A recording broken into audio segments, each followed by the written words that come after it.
बिस्मिल्लाहिर्रहमानिर्रहीम। अस्सलामुअलैकुम दोस्तों, मेरा नाम आसिफ खान और आप देख रहे हैं इंडियन मुस्लिम।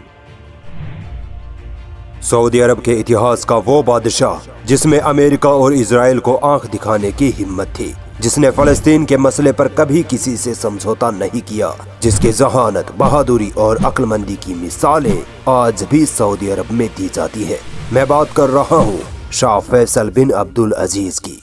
आज की इस खास वीडियो में हम बात करेंगे कि कैसे एक 13 साल का लड़का अपने देश को रिप्रेजेंट करने लंदन तक पहुंच गया था, कैसे शाह फैसल अपने भाई को सत्ता से हटाकर सऊदी अरब के बादशाह बने। शाह फैसल के वो कौन से फैसले थे जिनकी वजह से वो सऊदी अरब की आवाम के हीरो बन गए थे, और फिर 1973 में ऐसा क्या हुआ था जिसकी वजह से शाही महल में ही उनके ही भतीजे ने शाह फैसल की हत्या कर दी थी। सब जानेंगे आज की इस खास वीडियो में, बस वीडियो को आखिर तक जरूर देखना।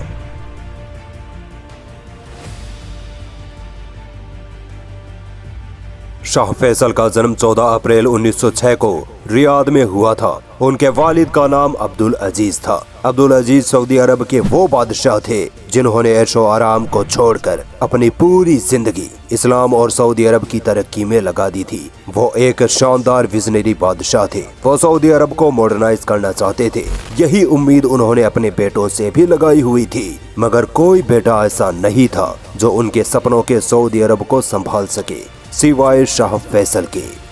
बादशाह अब्दुल अजीज ने अपने तीसरे नंबर के बेटे शाह फैसल में वो दानिशमंदी, वो जहानत, वो समझदारी देखी जो किसी और में नहीं थी। शाह फैसल इतने बहादुर और ज़हीन दिमाग वाले थे कि सऊदी रॉयल फैमिली के बड़े बड़े लोग भी उनके फैसलों के आगे सर झुका दिया करते थे। शाह फैसल ने सिर्फ 9 साल की ही उम्र में कुरान पाक हिफ्ज कर लिया था और फिकह यानी इस्लामी कानून की पढ़ाई भी मुकम्मल कर ली थी। बादशाह अब्दुल अजीज को शाह फैसल में अपना उत्तराधिकारी नजर आता था। उनका मानना था कि मेरे बाद अगर कोई सऊदी अरब को संभालने की ताकत रखता है तो वो सिर्फ शाह फैसल है, और इसी वजह से बादशाह अब्दुल अजीज ने बचपन से ही शाह फैसल की मुश्किल तरीन तरबियत करनी शुरू कर दी थी। सऊदी अरब की तपती रेत और पहाड़ों पर शाह फैसल को घुड़सवारी, तीरंदाजी और जंग लड़ने के तौर तरीके सिखाए जाते थे। शाह फैसल की जहानत का अंदाजा आप इस बात से लगा लीजिए कि एक बार 1909 में ब्रिटिश हुकूमत ने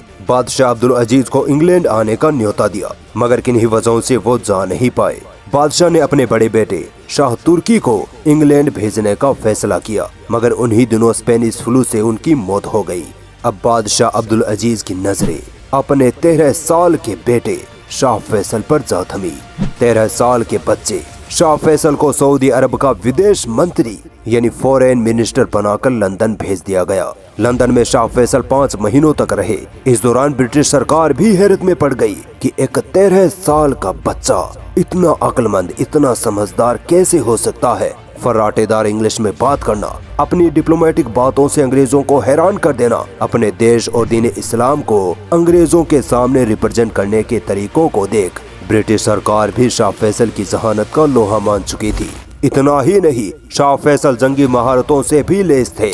सन 1922 में बादशाह अब्दुल अजीज ने 6000 की फौज देकर शाह फैसल को असीर रियासत से जंग करने भेज दिया। सिर्फ 16 साल के शाह फैसल ने असीर रियासत को फतह करके सबको चौंका दिया था। शाह फैसल की इन्हीं सलाहियतों को देख बादशाह ने उनको हिजाज का वायसराय तक बना दिया और 1930 में ही सऊदी अरब के होम मिनिस्टर भी बना दिए गए।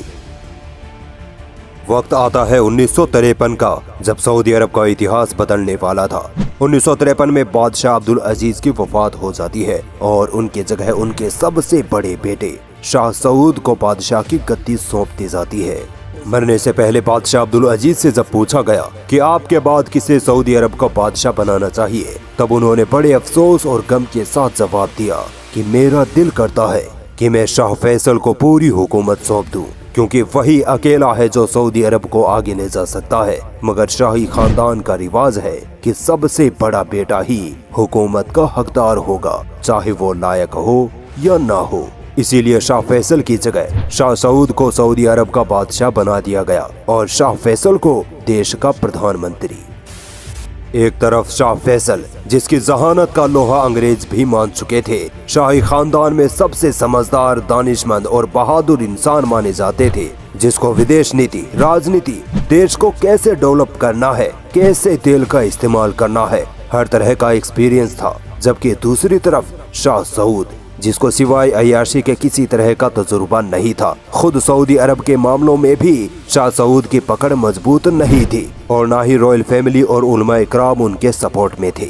बादशाह बनते ही शाह सऊद पर फिजूल खर्ची का भूत सवार हो गया। जगह जगह महलों को तामीर करवाना, रॉयल फैमिली के सदस्यों की तनख्वाहों को दुगना करवाना, विदेशों से महंगी महंगी लग्जरी कारें मंगवाना आदि अय्याशियों में शाह सऊद पानी की तरह पैसा बहाने लगा। एक वक्त तो ऐसा आया जब खुद रॉयल फैमिली और सऊदी के उलमाओं को लगने लगा कि अगर ऐसा ही चलता रहा तो सऊदी अरब फिर से बर्बाद होकर सिर्फ पहाड़ों और रेगिस्तानी इलाकों के अलावा कुछ नहीं होगा।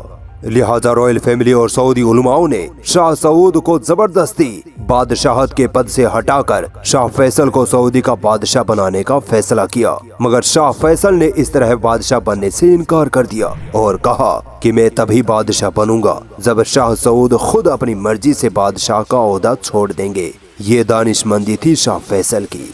आखिरकार सन 1964 में रॉयल फैमिली और उलमाओं के दबाव में आकर शाह सऊद ने हुकूमत छोड़ दी और फिर सऊदी अरब का नया बादशाह बना शाह फैसल बिन अब्दुल अजीज। बादशाह बनते ही शाह फैसल ने वो कारनामे करने शुरू कर दिए जिसकी कल्पना भी किसी ने नहीं की थी। शाह फैसल ने सबसे पहले रॉयल फैमिली के काबिल लोगों को सरकार में जगह देनी शुरू की और अय्याश और नाकाबिल लोगों को बाहर फेंक दिया। शाह फैसल ने अपने देश को एजुकेशन में आगे ले जाने के लिए दो अहम काम किए। पहला तो ये कि उन्होंने नियम बनाया कि सऊदी शहजादे अपने बच्चों को विदेश भेजने के बजाय सऊदी के ही स्कूलों कॉलेजों में पढ़ाएं और दूसरा सबसे कंट्रोवर्शियल काम लड़कियों को एजुकेशन देना था। शाह फैसल का मानना था कि अगर देश को तरक्की की राह पर चलाना है तो लड़कियों को भी एजुकेशन देनी होगी। मगर शाह फैसल के इस फैसले से सऊदी उलमा इकराम सख्त नाराज हो गए। शाह फैसल ऐसे इंसान थे जो इस्लाम के खिलाफ भी कोई काम नहीं करना चाहते थे और अपने मुल्क की तरक्की भी चाहते थे। इसीलिए उन्होंने लड़कियों के स्कूल और कॉलेज तो खोलने शुरू कर दिए, मगर उनमें सिर्फ लड़कियां ही पढ़ती और पढ़ाने वाली टीचर्स भी औरतें ही होती। शाह फैसल ने सऊदी अरब से गुलाम रखने के रिवाज को भी खत्म कर दिया था। यहाँ तक कि गुलामों को रिहा कराने के लिए उन्होंने खुद अपनी जेब से गुलामों के मालिकों को हर एक गुलाम के बदले 2000 रियाल दिए थे। सऊदी अरब के डेवलपमेंट के लिए शाह फैसल का सबसे रिवोल्यूशनरी स्टेप था सऊदी अरब में टीवी और रेडियो की शुरुआत करना। उलेमाओं को लगने लगा कि शाह फैसल वेस्टर्न कल्चर को सऊदी अरब में राइज करने की फिराक में है। उलेमाओं ने शाह फैसल का विरोध करना शुरू कर दिया, मगर शाह फैसल अपने फैसले से हटे नहीं। सन 1965 में सऊदी के इतिहास में पहली बार टीवी स्टेशन कायम कर दिया गया। शाह फैसल के कारनामों की वजह से वो लोगों में लोकप्रिय होने लगे। अरब जगत में उनकी तूती बोलने लगी। पूरी दुनिया में इस्लाम का प्रचार करने वाले संगठन मुस्लिम वर्ल्ड लीग और अरब देशों के संगठन OIC की स्थापना भी शाह फैसल ने ही की थी। एक बार रॉयल फैमिली के एक सदस्य ने शाह फैसल से कहा कि अब आपकी मकबूलियत बढ़ गई है, लोग आप पर खूब भरोसा करने लगे हैं, लिहाजा हमें भी वेस्टर्न कंट्रीज की तरह हमारा अलग संविधान बनाना चाहिए। तब पता है शाह फैसल ने क्या जवाब दिया? शाह फैसल ने कहा, कुरान ही हमारा संविधान है। शाह फैसल के इस जवाब ने पूरी दुनिया को ये पैगाम दे दिया था कि देश की तरक्की के नाम पर हम कभी अपने दीन से समझौता नहीं करेंगे। दोस्तों, आधुनिक सऊदी अरब का सबसे मजबूत बादशाह अगर कोई था तो वो शाह फैसल था। आज पूरा अरब जगत अमेरिका और इजराइल के आगे घुटने टेके बैठा है, मगर एक वक्त था जब शाह फैसल ने अमेरिका और पश्चिमी देशों को अपने आगे घुटने टिकवा दिए थे।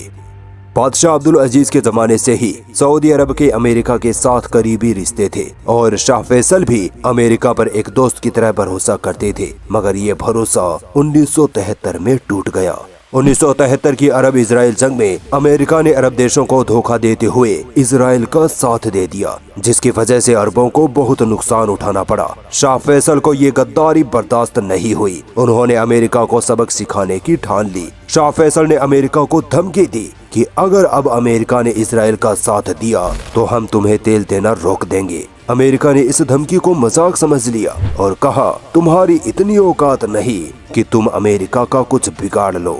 शाह फैसल ने कहा कि हम वो लोग हैं जो खजूर और पानी पर जिंदा रहते आए हैं, मगर तुम बिना तेल के जिंदा नहीं रहोगे। ये कहते हुए शाह फैसल ने पूरी दुनिया को तेल देना बंद कर दिया। शाह फैसल के इस कदम से पूरी दुनिया में उथल पुथल मच गई। अमेरिका की अर्थव्यवस्था एक ही झटके में नीचे आ गिरी। अमेरिका की सड़कों पर लोग अपनी कारें छोड़ छोड़ कर भाग गए। तेल की कमी की वजह से वहाँ लूटमार मच गई। लोग कारों को छोड़ घोड़ों पर अपने दफ्तर जाने पर मजबूर हो गए। अमेरिका पूरी तरह से घुटनों पर आ चुका था। अमेरिका ने कभी सपने में भी नहीं सोचा था कि शाह फैसल इतना खतरनाक और निडर बादशाह निकलेगा।